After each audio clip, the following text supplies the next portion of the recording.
Iya mahidil al kurdu ayla, malahibira al ma'ua, bayadala al kurdu ayla hailahi.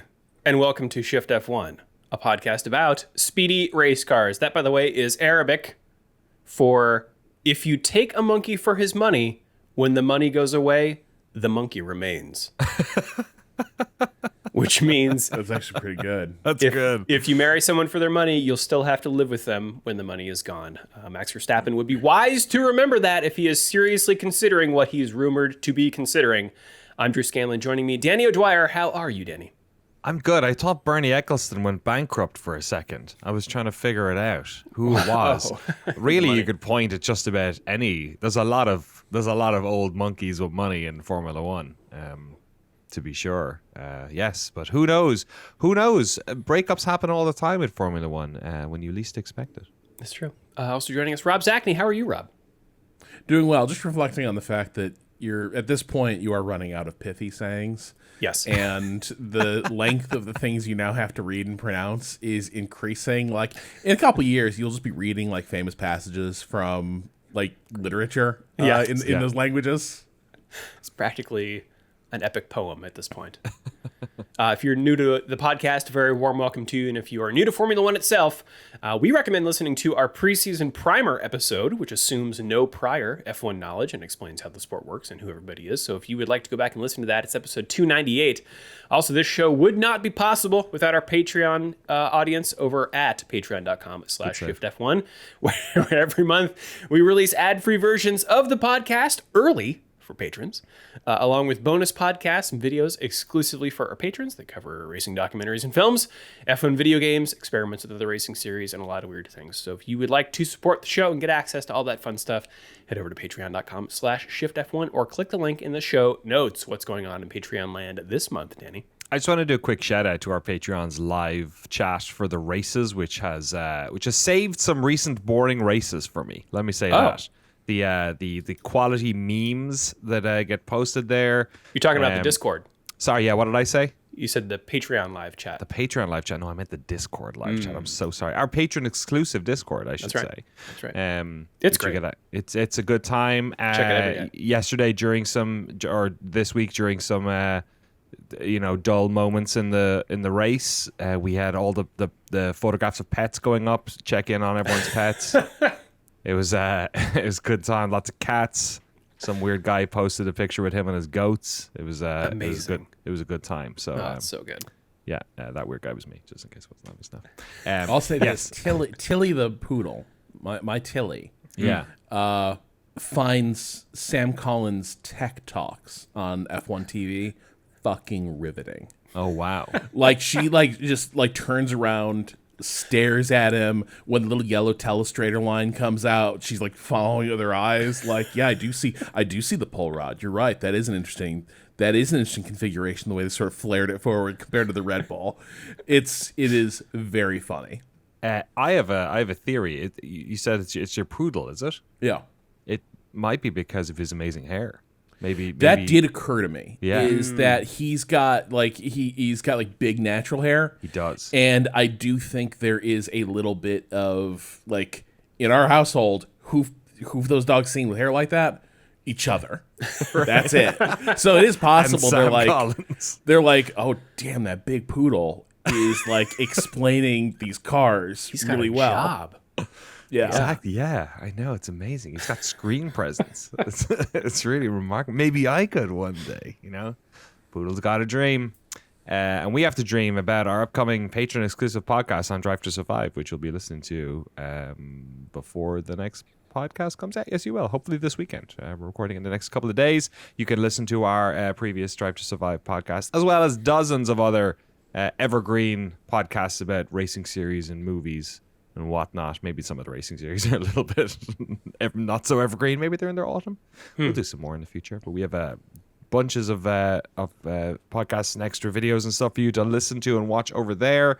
And a massive shout out to all of our incredible title sponsors, Matt and Harmony, Deange, It's a Me, Falario, Get Rich or Die Ryan, Agave ATX, Cyphers Training, Turf SES, at Team Jack Black, at Team Jack Black, at Team Jack Black, out here doing a what's it called? Minecraft in theaters. Chicken. Yeah. What do you say?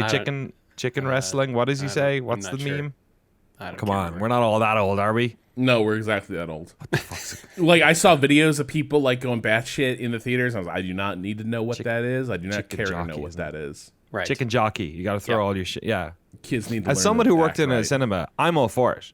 Let's get kids back in cinemas. If this is what it takes to get people back in cinemas, Even though you have to be there with a little dustpan and like dealing with that shit. it's fine. Like that's every screening. Anyone who's worked in cinema was like, "Oh, it's too dirty." Never worked in a real cinema. That's before. true. Also, like, Unless you're finding pregnancy tests and bottles of vodka, you've never worked in a cinema before. This is see, I do feel like you had some more hard scrabble cinema experiences maybe than are common here stateside. But I did hear somebody wrote in to Remap a while ago explaining that now the new meta in cleaning theaters is to use leaf blowers, which is why, which is also why screens are scratched to shit. Because to save labor and speed up the turnover rate of these things, people just walk in with leaf blowers and just blast that shit. So you have popcorn kernels just whipping into the screen like little bullets. I and so if destroyed you're a window in our front door. I did not realize, and then I was out there just blowing. Wait, what did you launch? It must have been just like a pebble or something. I didn't. But see it what just did like blasted the screen apart. Oh yeah, just like one of these side windows beside the door that had has like an ornate like thing on it. It's an old door. Yeah, it just. Oh, I thought the screen went. You actually just fucked up glass. Oh, the glass. Yeah, just straight into the glass. Yeah, it looks kind of gnarly. It would look like a design if I did the other side. So now I'm tactically trying to hit the other one. You know what I mean? Yeah. Make it Distrust. Leaf blowing. That's amazing. You should get one of those leaf suckers. You ever have one of those? I use one of those things. Just sucks. No, I wish. No, that seems better. Good time. Yeah. You can anything you can blow, you can suck. Anyway, Michael Maves hates cigarettes. Olivia Evans, telemetrydeck.com, Michael Mays, you're washed. FTC, Drew Stewart, Bailey Foot, Jason Chadwick, Abraham Getchell, Bunny Prime. Oh, sign up today. Snigs, Alex Goucher, Max Voltar, Jeff Foster, Troy Stammer, William Romph, Lachlan the Maddened Man, Samurai Love Story, and Jason Kelly. Thank you all so much for slapping your names on the good ship, Shift+F1. Do you think Bunny Fiend's gambit of changing names every week is just to keep podcasters on their toes? 100%. I was literally thinking about it earlier today when I was putting the list together. I was like, this is Bunny, if not for Bunny Prime. Bunny Prime is my trainer who's outside my door at 6 a.m. waiting for me. And if I'm not there, they're not going to be there the next time. So I got to make sure I turn up. Yeah. And I do. Smart. Thank you, Bunny Prime. Look who turned up on pole position. It's Max Verstappen by 1/100th of a second. It's the lap he never finished in 2021. Yep. Right? Thanks for bringing that up. Oh my God. I still vividly remember that qualifying lap. He finished it. He did it. It was a monster lap, monster effort. It was, and he ran an interesting 2-lap strategy in qualifying, which is rare. So Norris crashed in Q3 in the turn 4 or 5 complex. It's kind of this like wiggling back and forth. It will trip up some others in the race. So that meant that everyone had reduced amount of time to do their Q3 qualifying laps. I think Piastri was the only one who finished a lap in that first segment before Norris crashed. So Verstappen's barely team, they fueled the car for 2 laps, did 1 lap on the used softs, and then basically did a pit stop to put on new tires. It's pretty cool. As opposed to what they usually do is fuel the car for 1 lap, do the out lap, do the hot lap, do the in lap, come back in, fuel it for another 1 single lap, put on new tires. So this was like, sort of the hot swap is nice. Because I'm trying to think, because usually when they do a 2-lap thing, usually it's like you're trying to hedge over like track development, and then like maybe the tires are being tricky and 2 runs is better than 1. It's rare, but it happens. But like doing a 2-lap and then basically like a race change is very funny. Yeah, Russell later said that he wished Mercedes had done that too, because it was effective. Max Verstappen got pole George is position. never happy with how Mercedes prepares his laps. Like I literally, I'm not sure I can name a single time where he feels the lap prep was good. Yeah. Oscar Piastri, just 100th of a second behind in second is where he will start. He was specifically asked while on the grid to do a radio and a drink check. Thankfully, all was good. George Russell lines up third ahead of Charles Leclerc in fourth, Kimi Antonelli in fifth, Sainz in sixth, Hamilton seventh, Yuki Tsunoda in eighth. Free practice 2, I think it was, just clipped the inside of a corner and punted himself into the opposite wall. Thankfully, not a hard hit, and thankfully not in qualifying. Pierre Gasly lines up ninth, and then Lando Norris having not set a time in Q3 after that crash. In 11th, Albon. Sorry, go ahead. Can we talk about Lando real quick? Yeah. Like, I think this is one of those things where immediately it so feeds into the narratives of him kind of like not being clutch, of him being rattled in it, rattled these moments. And then I think it's a little worse because like he is so hard hit by these things in media appearances after. It was such a small mistake. Like literally they were saying that him and Piastri ran into problems at the exact same corner. But I guess it seems like Piastri and Norris favored different car setups where Norris has like a livelier rear end. And so where Piastri, when he bobbled it around that corner, the car doesn't have that same tendency to swing out and get away from him. So he was able to recover it. Norris making a really similar mistake. It turns into an immediately session ending thing. It's brutal because I think you look at the top of this qualifying, literally 100th of a second between first and second. Third is within a 10th. I can't imagine like those margins. Like what is 100th? Like is that even like palpable to a driver? If you talk about like recipe to get inside your head, like not knowing where the time is, like having those margins have such an outsized impact. I don't know. I felt like the narrative was. It's very easy to place Norris's incident in the context of like the narrative about like ability to hang in there and hang tough in these kind of pressure situations, but I think it's also really easy to make too much of. Like this is a track that Max has done this before. Like this track doesn't let you make little slip ups like that, and it's the impact of the championship huge. Yeah, the incident itself really small. Yeah, I mean, I think it also just goes to show that it's like it's not like these cars are. There are so much. It's such incremental improvements from the other cars that you have to risk stuff to get those advantages. If you just play it safe, even if you've got a better car, quote unquote, that might not be enough. And so it's a cliche at this point, but all the drivers are driving on the limit, and sometimes they go over it. In 11th place, Alex Albon.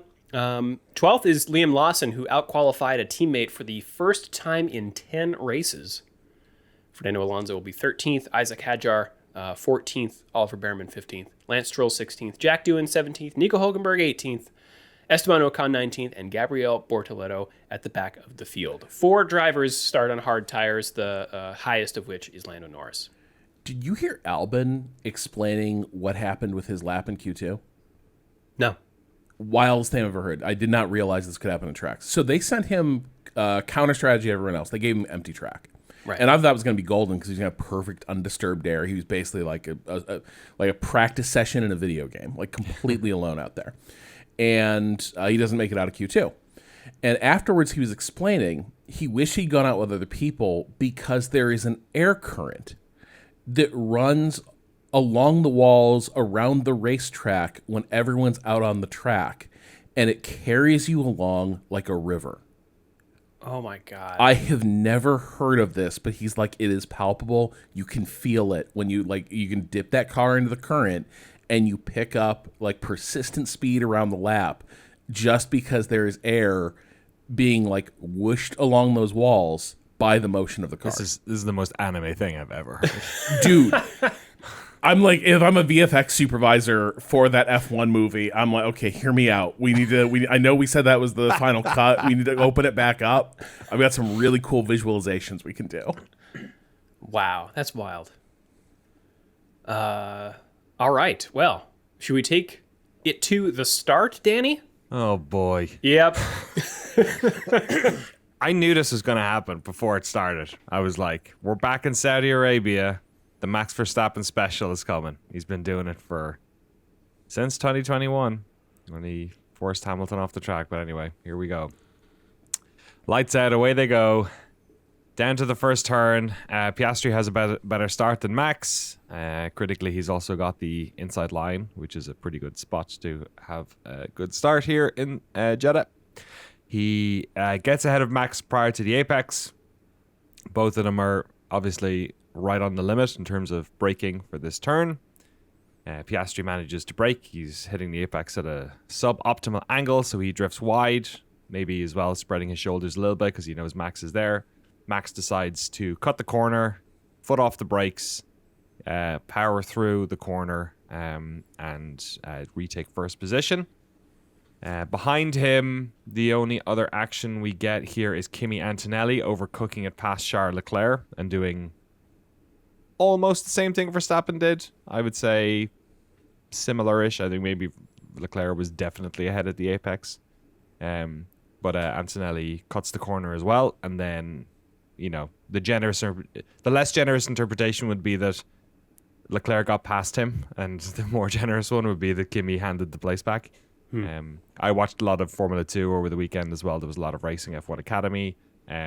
This happens a lot. People cut that first corner and they hand the place back. And the only other person who's not done this consistently for years and has sort of played with the limits of the rules as they're written has been Max. I was expecting this to be in drivers' briefings or something and probably have a hefty penalty laid on it, but as we we'll get to that, I guess. And then the only other thing that happens in this opening lap as Max speeds away in front is an incident between Yuki Tsunoda and Pierre Gasly in that aforementioned sort of fast turn 4-5 where the besties, unfortunately, collide in what you could describe as it's a pretty lap one racing incident. I think Yuki loses a bit of grip and it was probably more at fault, but really, I read it as Gasly hanging out in a place maybe he shouldn't have been. That's fair, actually. Maybe like Gasly's trying to lunge up there, and these cars, especially loaded with fuel, they're always gonna slip sideways a little bit. It is racing incident. To me, it's like Gasly probably that's one of those like it's lap one. You back off, but it's overtaking is hard, and you want to get everything you can. I'm just not sure it's that hard at this track. I think you can settle in for a race rather than try to get it all done lap one. But really unfortunate. I thought Yuki maybe would be able to limp away. No such luck. Also gave Red Bull time to decide what they wanted to do. And the stewards. I was kind of floored that as the safety car was coming around to go back in, stewards hadn't weighed in on Piastri and Verstappen turn one. Yeah, they eventually did, handing Verstappen a 5-second penalty. And I think it's worth pointing out the official ruling from the stewards here, which says, this is from the FIA, the stewards reviewed positioning/marshalling system data, video, timing, telemetry, and in-car video evidence and determined that car 81, that is Piastri, had its front axle at least alongside the mirror of car 1, which is Verstappen, prior to and at the apex of corner 1 when trying to overtake car 1 on the inside. In fact, car 81 was alongside car 1 at the apex. Based on the driver's standards guidelines, it was therefore car 81's corner, and he was entitled to be given room. Car 1 then left the track and gained a lasting advantage that was not given back. He stayed in front of car 81 and sought to build on the advantage. Ordinarily, the baseline penalty for leaving the track and gaining a lasting advantage is 10 seconds. However, given that this was lap 1 and turn 1, and there's a typo here, a lap 1 and turn 1 incident, we considered that to be a mitigating circumstance and imposed a 5-second time penalty. Huge instead. cowards. Huge. Absolute half a loaf, like nerveless officiating, but probably the right call. Like, because here's the thing. This corner kind of sucks for this, like, as this rule book applies. Like, we did see later in the race, you can race side by side, but the true line through it is to make the left as shallow as possible. Basically, you barely bring the car around to the left. It's almost and like then a you kind of chicane. straight line the chicane. Yeah. And so, like, if they had raced side by side, that is basically Piastri conceding the position because Max will have the inside line at the exit if they're doing that. I also want to say, is this the corner? Is it this one, or is the next corner complex where if you're at the outside of the exit, the track funnels in really steeply, and you can sort of be like squeezed against the outside wall as you exit the corner complex. I feel like if you're hanging around the outside, you can actually get really badly balked by the way the wall tapers in. At the end of this. where the pit exit road is. Yeah. There's a little bit of a nip there. Yeah, I don't think you could even just get two cars through that section at any. Certainly not at F1 speed. I think you probably could. We in saw it later in this F1 race. Academy. That we did see guys racing side by side, but it's like back marker grade drivers where they're like very conscientiously leaving each other that space. But here, lap 1, turn 1, I'm just not like it's a case where the deficiencies of this rule book really do kind of make themselves felt. I've never really loved the like where's your axle at the apex because it sort of encourages dive bomb maneuvers. But we only have to. The one of the problems is, and this is like you can interpret this in lots of ways, and we've talked about this for years. Is okay, Max Verstappen broke the rules, right? On this turn, he broke the rules. He has done this exact move other years and not gotten in trouble for it. So the rules have had to catch up specifically with him. This is not something that you see in other racing formulas. It's not something we've seen with other drivers habitually.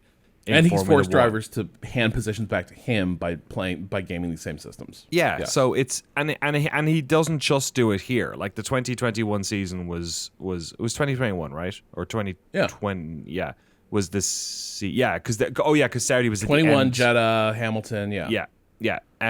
Where he was habitually doing it, and it was within the rules at that stage, even though it clearly was a lot of people who weren't necessarily fans of Max Verstappen were very irritated by it, and the rules did eventually catch up with him on it. I found it just particularly galling considering everyone knew he was going to do this, and all tracks aren't equal. Like if you do this turn 1 in Monaco, you take that 5-second penalty all day long. Like I don't know. There are certain tracks where that 5-second penalty hits a lot different. I think got bailed out. Ultimately, he was lucky, or the stewards were lucky that it played out the way it did. Because I think the minute he got a 5-second penalty, a lot of people watching were like, "That's why they upped it to 10." Come on, like that's why they upped it to 10 because like the track position to be in the clear air, especially like that is worth almost always 5 seconds easy. Yeah, and I think, I think the way this played out, it worked out. But again, what I'm saying, I guess, is that like the rules have had to be updated in the past because of the way Max attacks these corners, and even Red Bull, when they presented evidence after the race, did the whole thing where they were like, well, he was right up against him. Of course, it was a couple of frames past the apex, but they were trying to make that same argument where it's like, oh, if you just dive bomb the corner, technically he was never going to make that turn if Piastri wasn't there anyway. Yeah, I think that's a critical one because this whole like who's to the apex first. Well, you can get to the apex first if you don't touch the brake, right? Yeah, and then just cut the corner. But the only driver who's habitually taking advantage of that, it's not a problem anywhere else. And then the question is this an issue with Max because he's clearly trying to game the rules, or is F1 by its very nature a sport where people game the rules both technically and on track? And should should we figure out new verbiage? Like it's just kind of boring because we can all see what he's doing, so it's just kind of like stop it, Max is a lot of people's reaction. And then other people, as you said, are sort of more of like, oh, well, okay, we need to trim up the rules to stop this from happening because he's a driver who's going to take any advantage he can. And is that inherently unsporting? I don't know. Yeah, I think it's worth actually looking at the rules here. And on some level, I think that because I'm having to dig up FIA documents here, F1 has kind of already lost as a sport watched by fans. But just for the edification of everyone listening here, there's two items here. One from the F1 sporting regulations, which are F1 specific regulations. And then there's another bit of the International Sporting Code, which is for all motorsport. So from the F1 regs, quote, and this is from Article 33.3, drivers must make every reasonable effort to use the track at all times and may not leave the track without a justifiable reason. Should a car leave the track, the driver may rejoin. However, this may only be done when it is safe to do so and without gaining any lasting advantage. So moving on to Appendix L of the Sporting Code, which, as you mentioned, Danny, this is the one that was updated most recently in 2025 as a result of to clarify driver conduct. Chapter 4, Section 2B says, any driver moving back toward the racing line, having earlier defended his position offline, should leave at least one car width between his own car and the edge of the track on the approach to the corner. However, maneuvers liable to hinder other drivers, such as deliberate crowding of a car beyond the edge of the track or any other abnormal change of direction, are strictly prohibited. They should update that sentence so it's not gendered. That used to piss me off when I was a kid as well. Why was it always his, for fuck's sake? I thought they did do that recently. So it is strange. So I am out there crossing out days. Is he part of Doge? This is bullshit. So the rules don't apply to F1 Academy. Do what you want, women. You know, apexes are for fucking chumps with. But I also think this is an example of what I was saying last year when Piastri and Verstappen got into it at Abu Dhabi. I was like, it is about putting down markers about what's going to happen the next time we're in these situations and doing it for real. And Piastri made real clear at Abu Dhabi that like he's willing to risk the wreck. And I think that is like he handled this quite correctly. He forced Max into this situation, in part because Max knew, unlike in previous brushes with Lando and Leclerc, like Piastri's not going to cede any ground. It's not even worth trying. Piastri has, you know, he's internalized the logic of, am I a sportsman or a competitor? He's in that fuck it, we both die mentality, and he's thriving. I think this was a testament to like when you condition other people to expect certain behaviors and actions, you do not have to actually risk the wreck nearly as much. Like Max knew Oscar wasn't going to give the line. He gambled on cutting the track and being able to get away with it. I think it was a desperate gamble. To be clear, I don't think Max is upset. He came across as upset after the race about like the verdict that was handed down. But I think he knew, like, yeah, that's it was all a risk table. Yeah, and I think here's the funny thing. Now, should he have given it back? I still don't think so. I don't think the Red Bull has amazing race pace. The counterfactual I've seen in this is, if he handed it back, then that penalty might not have been so decisive in the eventual outcome of the race. I think in the counterfactual where he hands it back, he's in dirty air throughout the first session, and I'm not sure he ends the race in as good a position as he does. I think he still benefited from cutting the track. I think the penalty salvaged the situation for Oscar, but I actually still think completely worth it for Max. Yeah.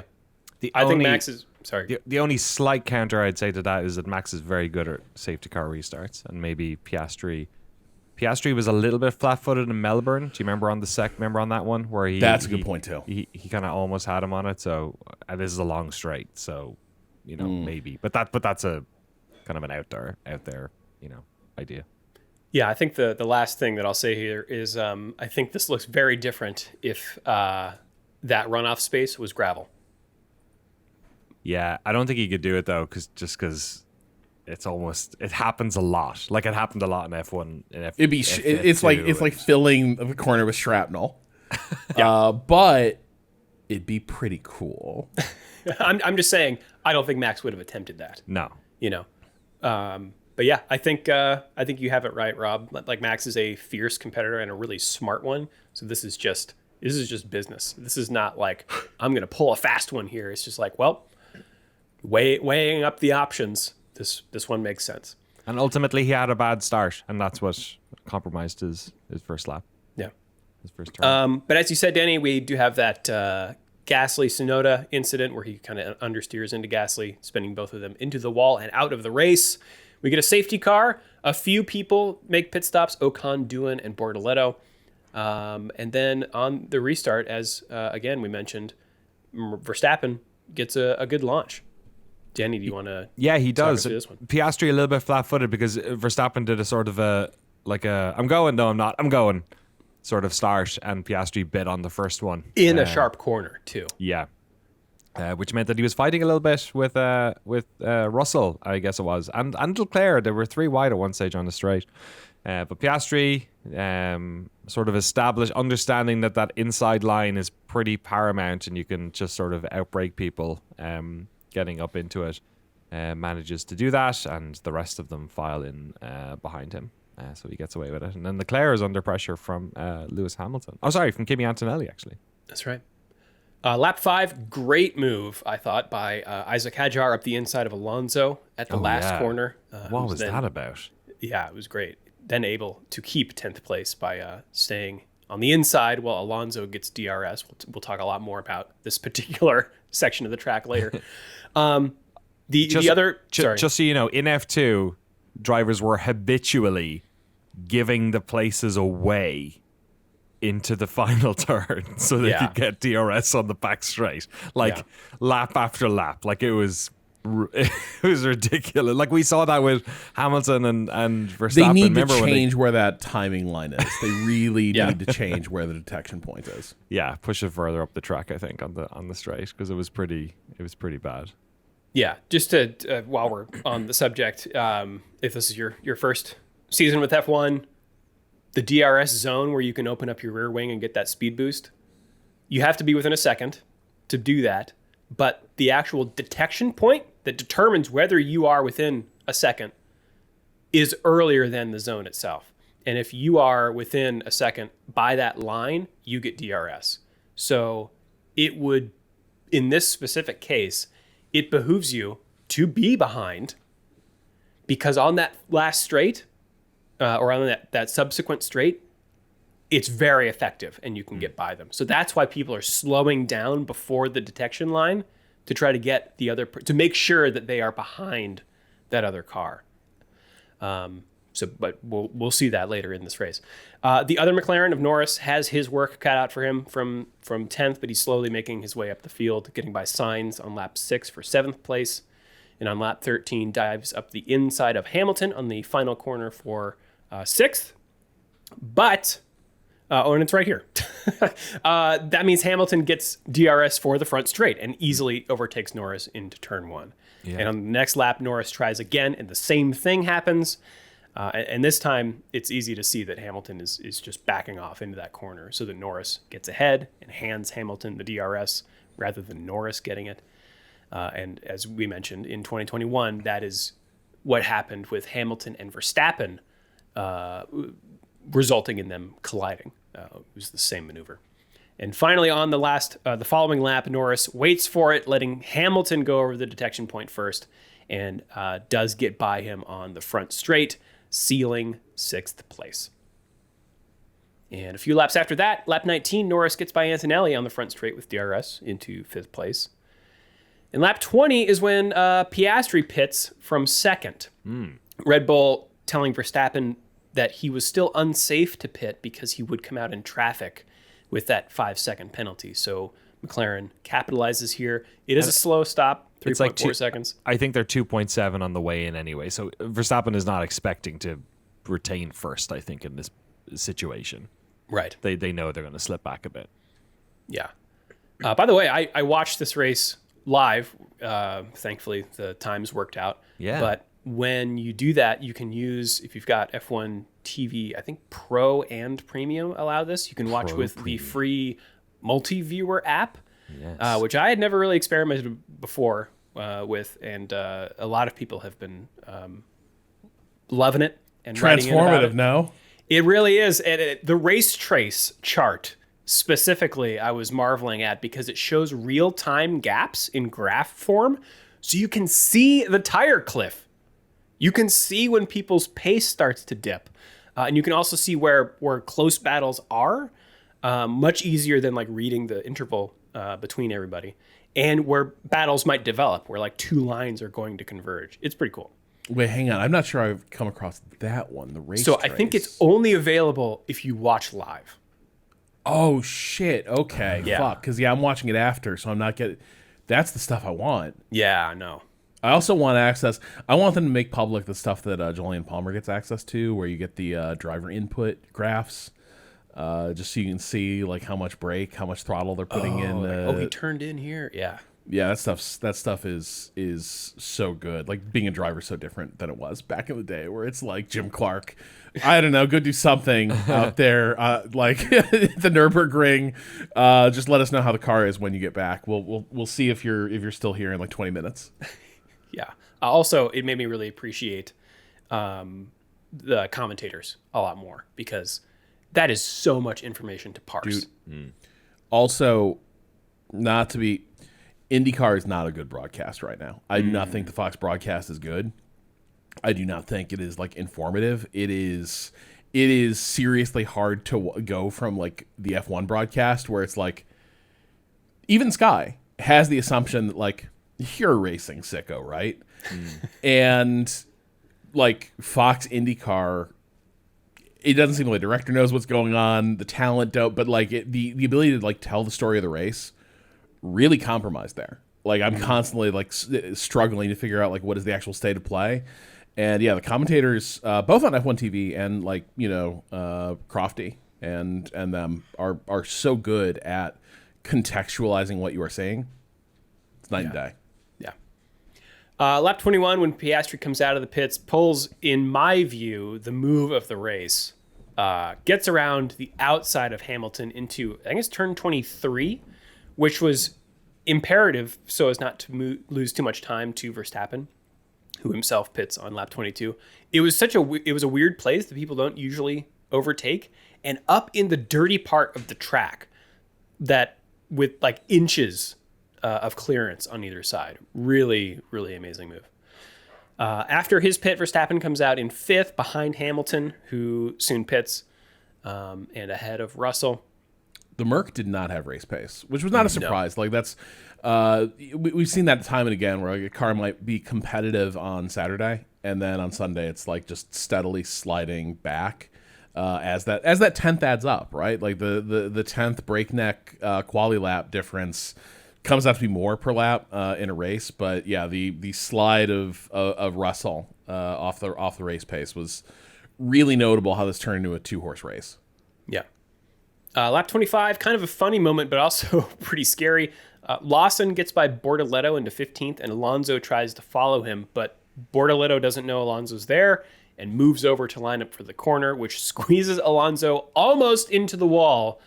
It also is inches, and on replay, I still don't know how they don't touch. Like, there's a part where it's like both of their wheels are interlocking because they're offset, but Alonso gets on the radio, and I don't think I've ever heard him sound as rattled as he did there. But critically not criticizing his boy, because he does manage Gabriel Bortoleto. So right. He did joke in an interview later that maybe no dinner for him on the flight home.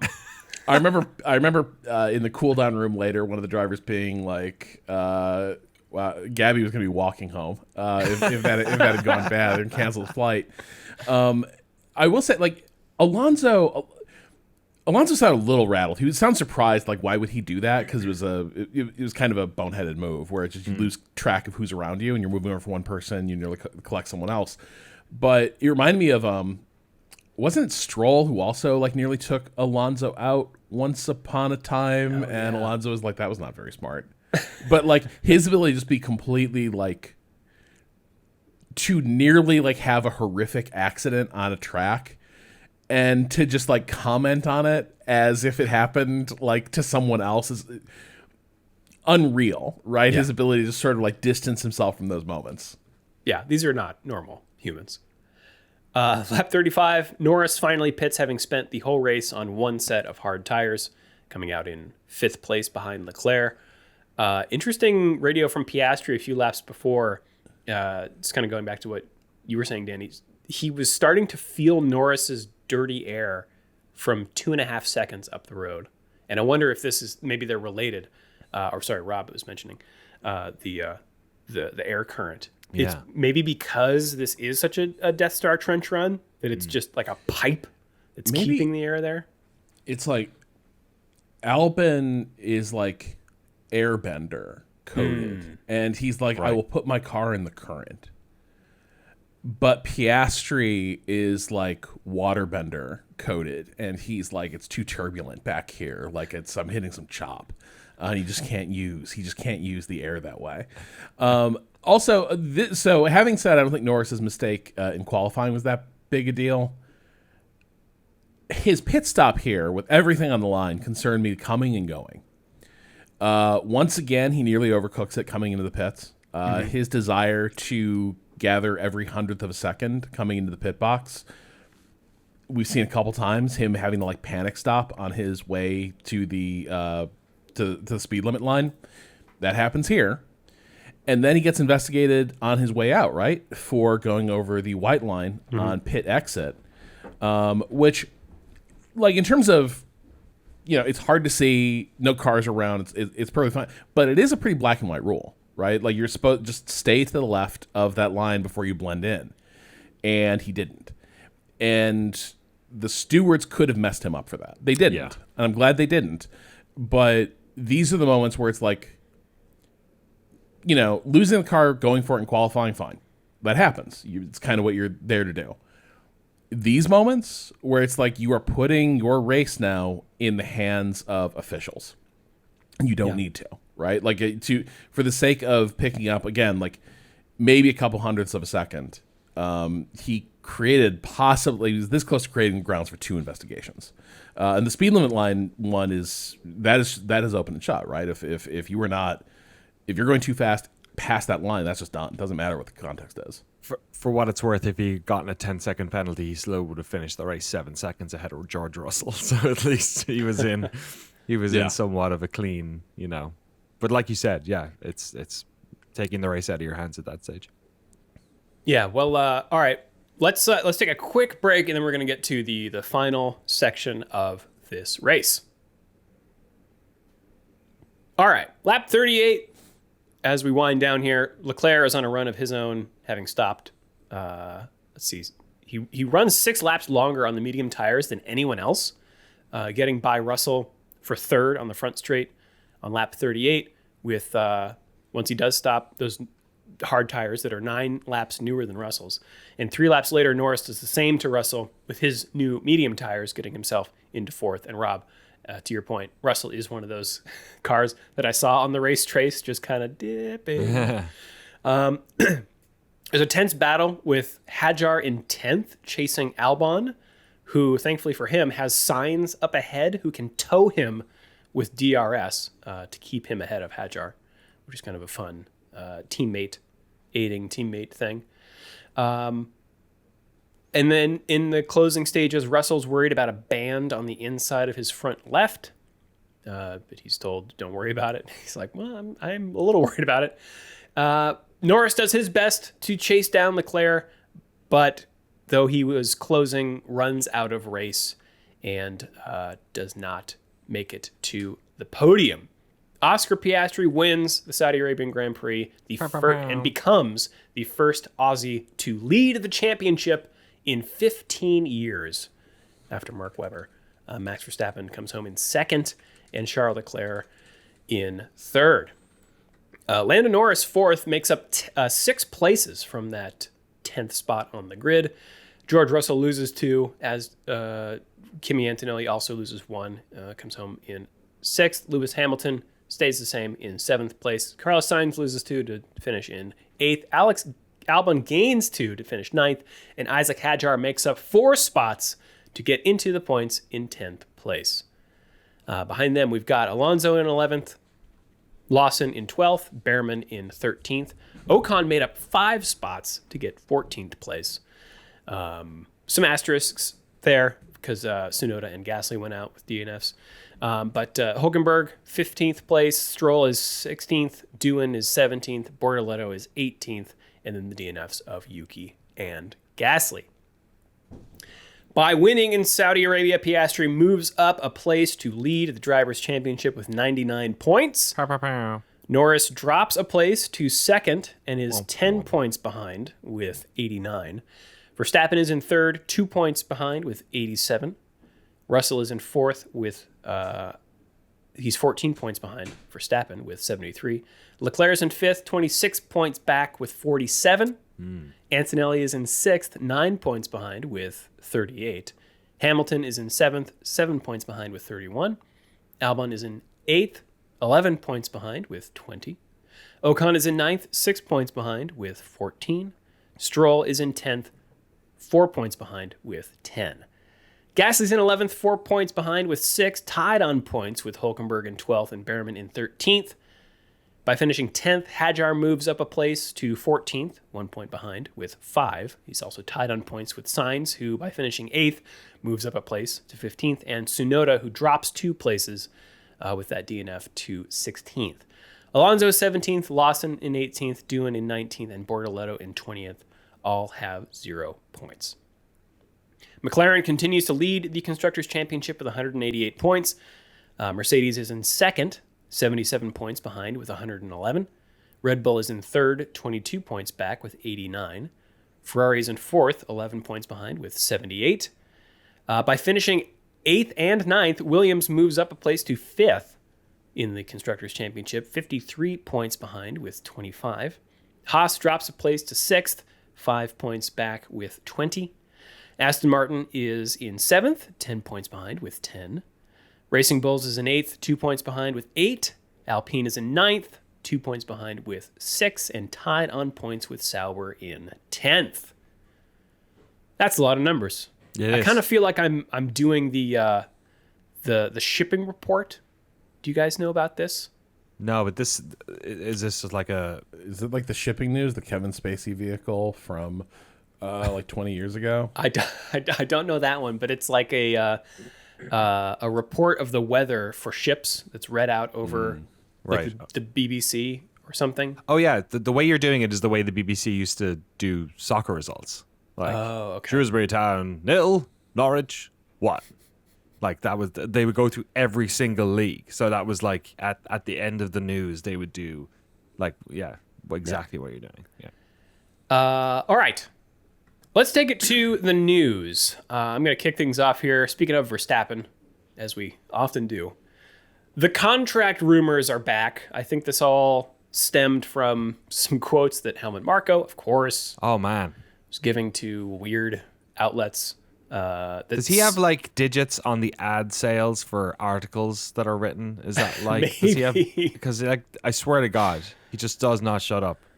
Yeah, and it's always like, last week it was the Daily Mail, and there's some other, I don't even know which one it was this week, but... Yeah, well, is his that favorite aggregation papers. happening from the outlets? Because that one time, I think, what was it, the stuff he talked about Bortoletto was to an Austrian outlet, and then it got aggregated into English. Maybe. And like came out a little harsher. Yeah. Anyway, he, I think, is lending a little more credence to the rumor that there is an exit clause in Verstappen's contract saying that he could leave the team if he decided to, if he's not third in the championship after the midseason break. So Is this the same clause they had on Sergio Perez? Remember that? They were like, if you're not, what was it? If you weren't in the top 5 Right. by midseason break, something like that. Well, then and they when I didn't hear about do it, the Max idiots. contracts, I'm always like, did Helmet slip that one in? The way Helmet Exactly. slipped in that contract clause that made his employment status with Red Bull a severable incident between Max and Red Bull if Yeah. things change there. Yeah. Well, in any case, the rumors are re-swirling around, and the two main targets that Verstappen, it is thought, would land at are Mercedes, even though a lot of people think, especially James Vowles, who used to be at Mercedes, he's now the team principal of Williams. He was basically like, yeah, Mercedes should not hire Max. They have a good thing going. Why would you want to? You've got like a solid, veteran in George Russell, who's actually, it seems, I would say, to be outperforming the car this season, especially having managed that weird timing and electrical issue in Bahrain, which we actually have a short news story about later. And the rookie hotshot Kimi Antonelli on the upswing. I don't know why you would. Well, Val's point is, I don't know why you would upset the apple cart there, and Wolf kind of agrees. At least that's what he says. Everyone says no, we're not talking, and they're absolutely talking.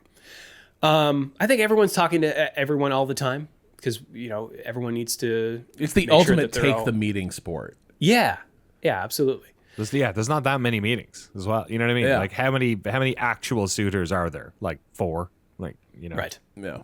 Yeah. The other big suitor, would-be suitor, if the rumors are to be believed, is Aston Martin, who Autosport is reporting a rumor that they've offered Verstappen £1 billion pounds sterling. $1 billion. Yes. Over 5 years. There was another. Okay, that's less. Okay.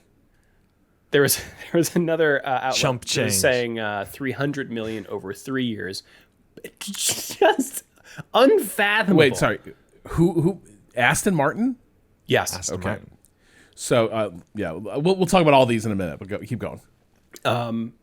Well, I mean, these are all rumors at this point. Rumors that are kind of refusing to go away. Verstappen, for his part, is just like, I'm just trying to drive my car. Please leave me alone. I'm not thinking about this stuff. Sure you're not, Max. Yeah. I mean, the thing is, what all this says to me, or the highlights for me, is that Red Bull would be absolutely cooked if Verstappen left, because clearly nobody else can drive that car. I mean, yeah. Then they move the car. We're approaching this very interesting technical period in the sport as well.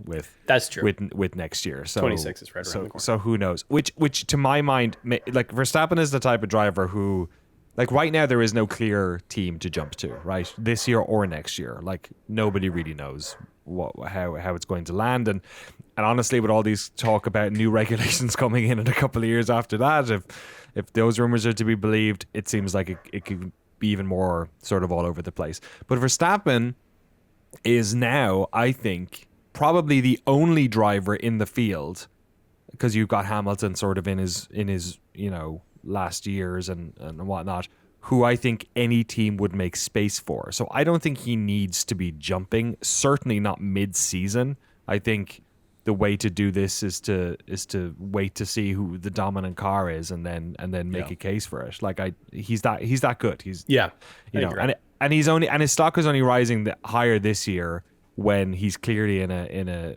bit of a underperforming Red Bull, and he's still managing to get, like, the pole position in Saudi Arabia was pretty fantastic. So my feeling about this is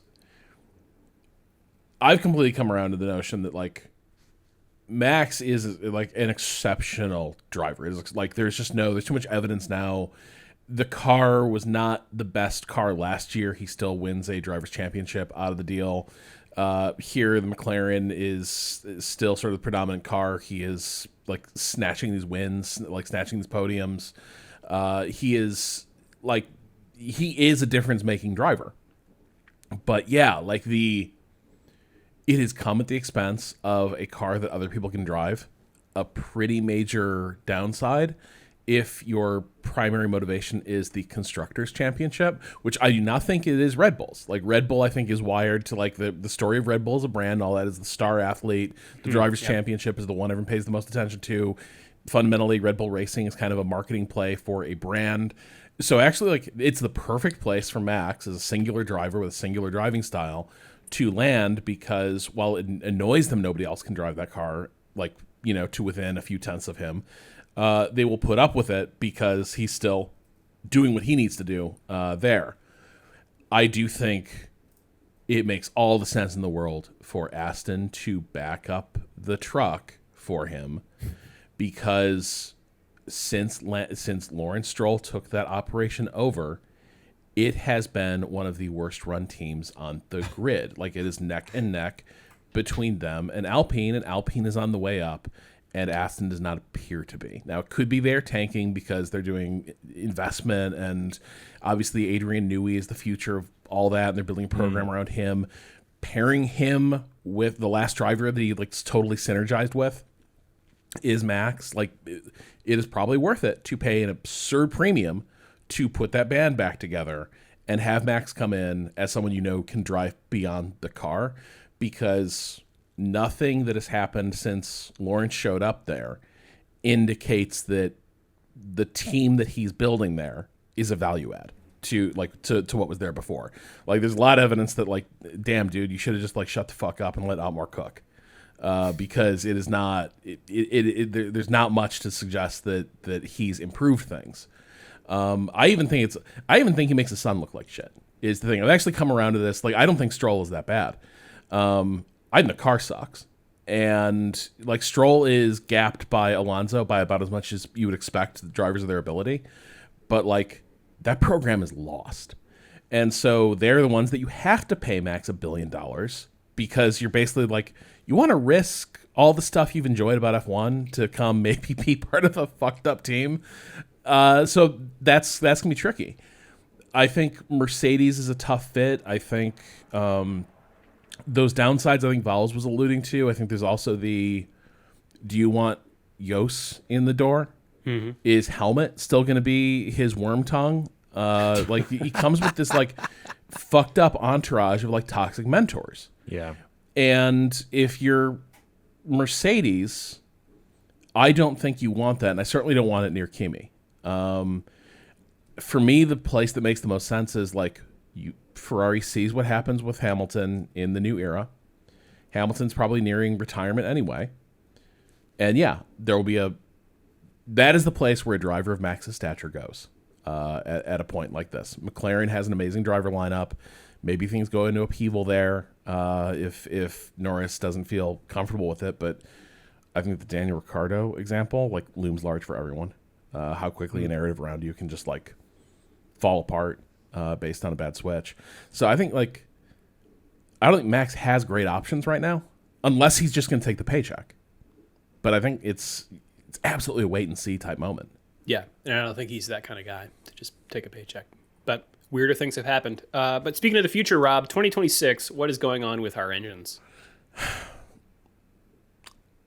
A whole lot of the short answer is nothing, but there's a lot of anxiety around it. So Stefano De Macaulay was talking about the need for whatever happens next year when they roll the new engines out, they need to have processes in place to converge the performance of the engines as quickly as possible to avoid a repeat of the early V6 turbo hybrid era where Mercedes just kind of walks to multiple championships before things start tightening up. Nobody Domenicali's concern is that if that ends up happening, you've got another period of uncompetitive racing in F1, and that is driving some of the angst about maybe extending current engine regulations because everyone is terrified that 2026, it'll turn out that somebody got the new engine formula right and somebody didn't. That is tied up with different proposals keep surfacing within the working group around 2026 regulations to maybe change some of the ways that the engines are going to work next year.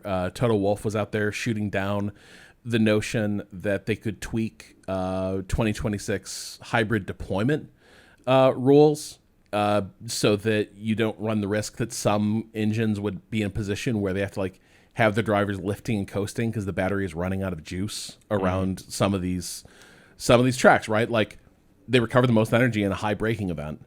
Some of these tracks are really fast. If there's no heavy braking events, it's tough to keep the battery building up. So do you see drivers like kind of coasting down straights rather than like taking it flat?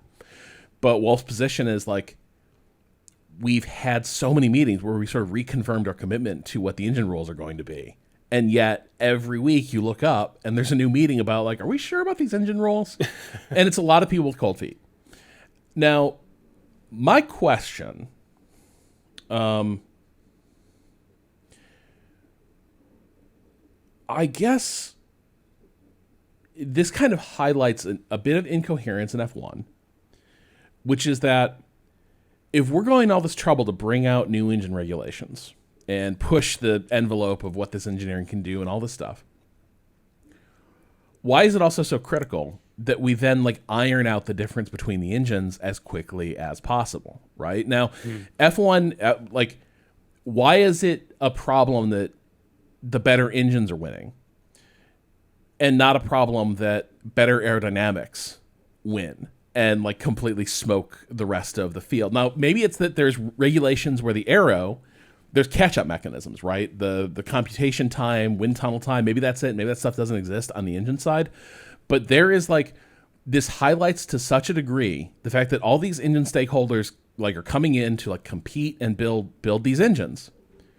But nobody wants to fucking lose. So you got this notion that we're gonna go all this trouble. And then as quickly as possible, those engines need to basically be identical. And I'm like, what are we doing? Yeah. I wonder if you're right, though, that maybe what Domenicali, who, by the way, is the CEO of F1, is saying is that we do need some similar levers to be able to pull like we have for aerodynamics, but for engines. I mean, you do have to be concerned, like Renault left engine production because year out there just getting beat up. And you don't want to be in that position where it's like after this era, especially because, let's face it, a lot of people are making the decision to like expand their commitment to F1 in what is probably going to be looked at as a different economic environment than we are headed to in the future. And you don't want to be in a position where like you go from all these people signed up to build engines, and then in 3 years after eating shit, you know, Cadillac, Audi, everyone's like, fuck it, let's just buy a Mercedes engine and call it a day. So I understand like the incentive, you need to keep people at the table. This is what IMSA and WEC did with a lot of their regulations as well. You can build whatever engine you want, but balance of performance is going to converge it so that it's not like you can point to one car and like that thing's a shitbox. But kind of inherent to F1 is like, sometimes you build a shitbox. That happens. Well, hopefully not building one of those. The Madrid Grand Prix, Danny. Yeah, we'll have to see. So the Madrid circuit is set to start in May, the actual building of it. It was supposed to start in April, but they've basically got just under a year and a half to get this thing sorted, and the can keeps getting kicked down the road. And I just, I guess there are some concerns at the moment because this is a street track, but it you know, like for lots of modern street tracks, it has considerable amounts of non-street sections and infrastructure and whatnot that need to get built, not just the track itself, but also all the sort of areas around it to support all of the teams and whatnot. And yeah, this has been an issue apparently for the past half a year while they get this thing done. And it's not the first time we've heard this. Like, I think Vegas was coming in a little bit hot as well, maybe a bit more understandable because it was literally on the strip. This is a decent amount outside of sort of Metro Madrid. A couple of quotes here from the mayor of Madrid. At last, after more than 40 years, Formula One will return, in this case, to the streets of Madrid because it will be a street circuit, which is in line with what F1 wants, urban circuits. So him saying the thing we all know. We offered them that possibility. They accepted, and therefore the people of Madrid will be able to enjoy F1 in 2026. But the best proof that it is going to take place, I insist, is that in May work will begin on the circuit. I'm feeling my Basque heart beating here. I feel like I am not super hot on the Madrid circuit. I am a Barcelona fan. And maybe that's bleeding. Basques are totally different people than Catalonians, right? Oh, sorry, Catalan. Sorry, my Catalan heart. Yeah. Sorry, Jesus Christ. God damn it. Yeah. No, yeah, O'Dwyer's are from northern Spain. Basques have beef with everybody. Yeah, that's true. Well, sorry. Well, I fucked it up there because I just said the wrong one. So there you go. Basque, Catalanian heart rejected. So it sounds like it's coming in hot a little bit. We'll keep our eyes on it. But yeah.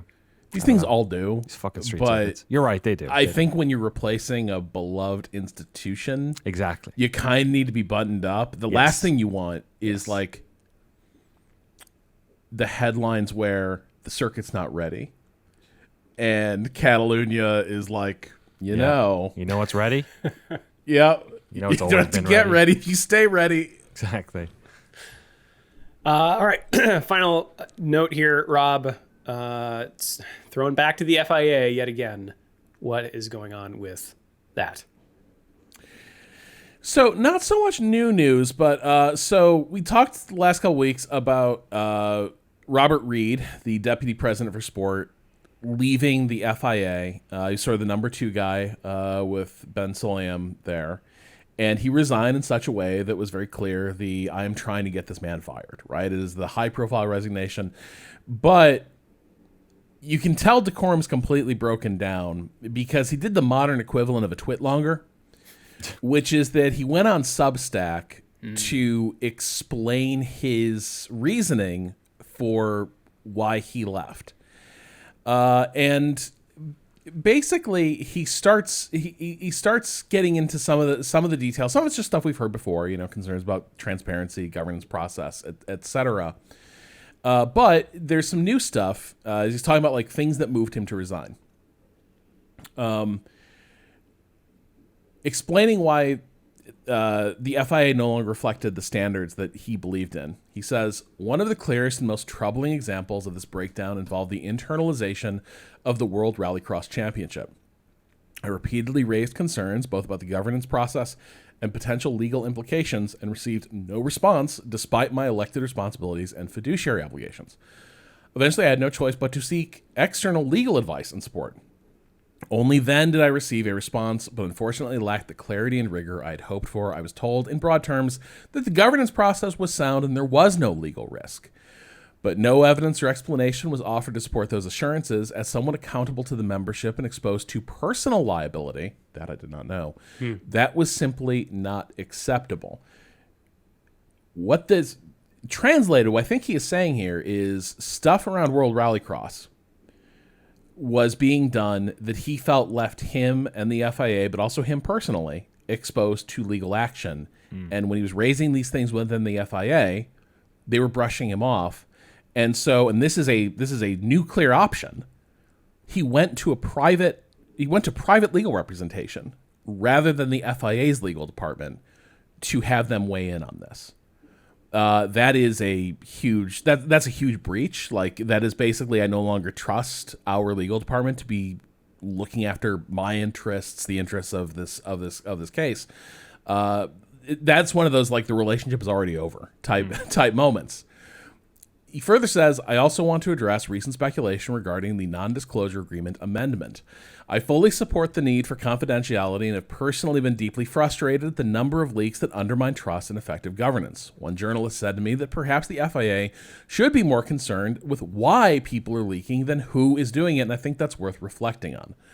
I did not refuse to sign the NDA amendment. I simply requested a short extension in order to seek legal advice on a complex document governed by Swiss law, which was presented with a relatively short deadline. That request was denied. As a result, I was excluded from the World Motorsport Council meeting, in my view, both unfairly and unlawfully. 10 days later, my FIA email was disabled without notice. Multiple requests for assistance and explanation went unanswered until, following a legal letter from my counsel, I was informed this had been a deliberate decision. Wait, they shut off his email access and then he resigned? They didn't just fire him? That's Like, yeah. this is bonkers petty shit. Like, this is complete dysfunction. Like, one of the most gutless piece of shit maneuvers that you can do in the corporate world is not have the meeting where you're telling someone, like, you know, time is up, like you're parting ways, just to cut off their access, and then to never like speak with them about it, just like hope they go away. Like, this is amateur hour shit. And who would that have been to do that? If Yeah. he's number 2. Yeah, that's Solium. Yeah. Well, and also, like, again, this is the number 2 guy, and he can't get answers from other people at the FIA. Like, the fact that he can do this around his number 2 deputy is like, yeah, I'm turning this into dictatorship. Like, basic functions, email, legal, they all work for me. Not for the FIA, not for other like leadership here. They all work for me, and they're gonna do what I tell them. So everything's gonna be sort of funneled up to what now seems pretty clear is like one of the most incompetent people in motorsports is now like the bottleneck for all decision making and really like procedure in the FIA. So anyway, the Substack thing is interesting. It is very clearly if this guy ain't running to replace him, because he does end on what sounds like very much a opening for like his own campaign to run the FIA. If he's not gunning for it, he is at least basically trying to like fire the torpedoes at Solium to sort of clear the path for someone else to take over, which does appear urgent. Like, I think if they reelect this guy, that is a disaster, because you're going to have organizations, particularly F1, they're going to be thinking things like IndyCar did once upon a time. What is the value of the F1 name if it is tied to an unstable and incompetent partner? We are the sport. What happens if, like, we move everything that is F1, we just lose the name? Nobody wants to play with that fire, but if this guy's on this permanent ego trip, at some point those conversations start happening. Yeah. Well, we will follow it wherever this weird story leads, and keep you up to date. Last just quick hit here on the news. Mercedes released a YouTube video, which I'll link to in the show notes, which goes in detail through what happened with Russell's transponder and his electrical system. If you ever wanted to know like deeply about how brake-by-wire works and all the weird fail-safes and backup systems that F1 cars have, they go through all of that. It's a fascinating look, so I'll link that in the show notes. I wanted to also run down the standings here in our fantasy league from Saudi Arabian Grand Prix. We've got a 4-way tie between Albano's Rise, not my faves. Well, not your faves are doing well, apparently. F1 banned my team name.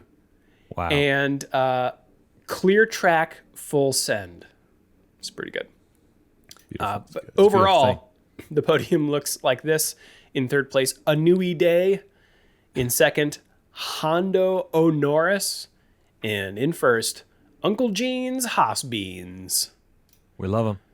Sure do. You can send us an email if you like, shiftf1podcast@gmail.com or f1.cool/emails. You can also hit us up on the socials using the link in the show notes. That's us around the internet. Should we take it around the world, Danny? Let's race around the world.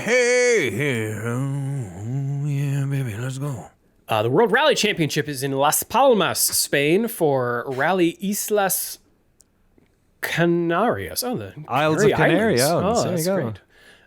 great. Speaking of Spain, MotoGP is in Jerez Jerez. this weekend. Jerez. We have DTM. They are in O Schloss. Oschlosserleben, Deutschland. Not to be confused with Nussloscherleben.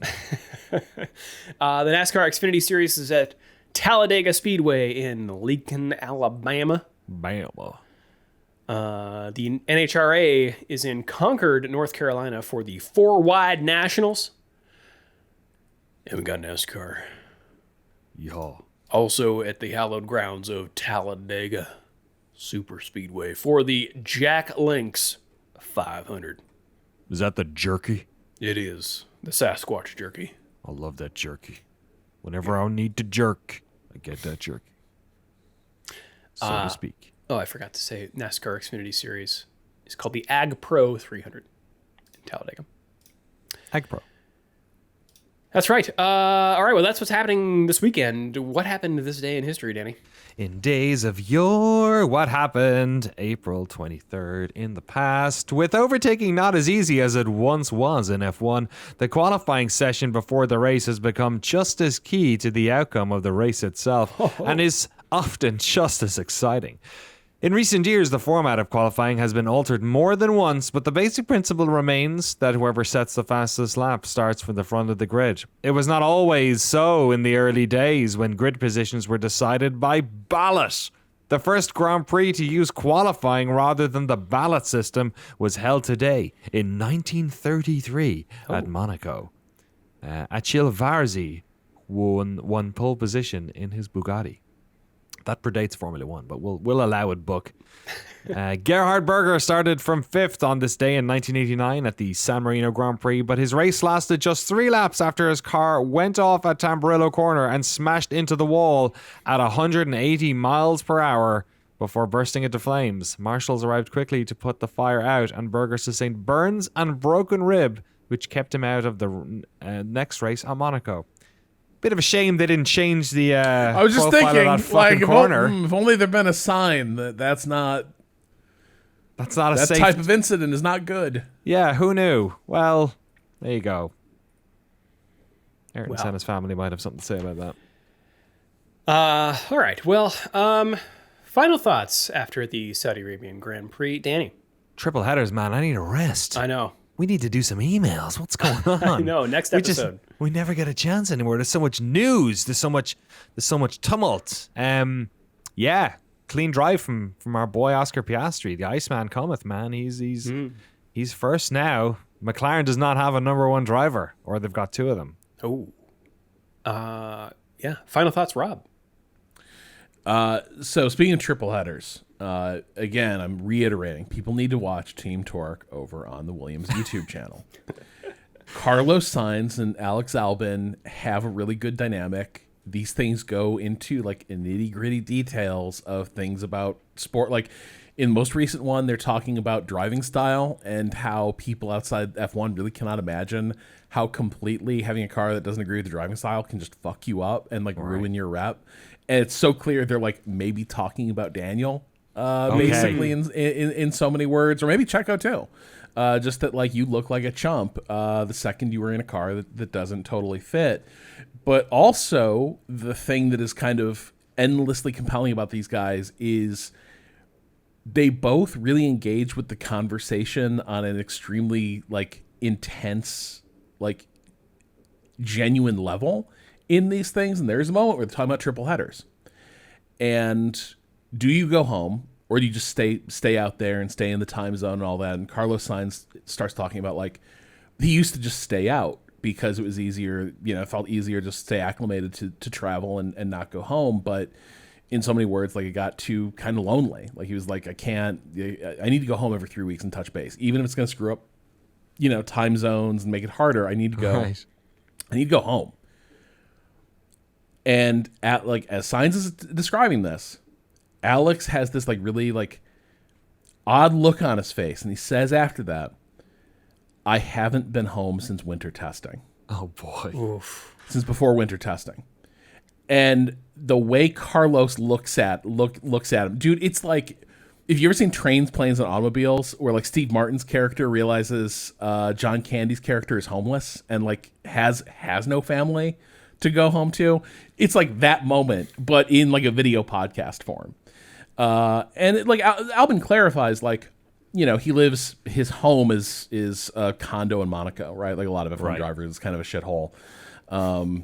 Which is, it sounds funny to say, but like if you've seen what like bottom tier living at Monaco is, it's pretty whack.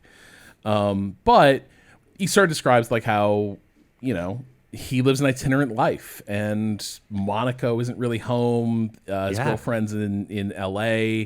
She's off on the golfing tour. Yeah, and he tries to travel with her a lot to sort of sync up their schedules as best they can. But it like turns this interesting moment about like, what does home mean to you? What does it mean to not have a home? What do you? And like Carlos doesn't let it go. At a certain point later in the show, Alex is saying something. Carlos is like, "Well, yeah, but you know, you don't even have a home."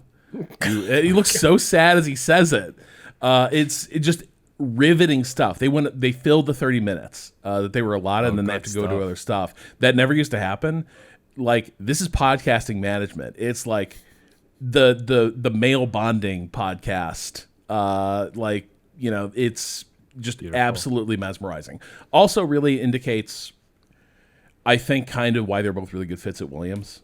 These guys are so interested in the work. They're nerds, I think, in a way that like Vowles is a nerd. Like Carlos Sainz talking about like how he's discovered he really likes math. Like he was a shitty student, but now he loves the engineering shit in F1, and he's like started getting into math. It's a really interesting show, and in a landscape dominated, I think, by a lot of like kind of shitty, like, we're gonna put these two guys, and Williams has their fair share of this stuff. Like, we're gonna put these guys and have them do a goofy thing for a social media meme. But this has turned into like a really compelling two drivers just like having it's like the cool down room, like seeing these guys like just let the mask drop and just like be dudes has become must see TV for anyone, I think, in F1. All right, I'll put a link in the show notes. All right, well, if you would like to support the show and get access to all of our bonus episodes, the early ad-free version of the podcast, and the official Shift F1 Discord, you could do so over at patreon.com/ShiftF1. Have a good race weekend, everyone. We will see you all next week.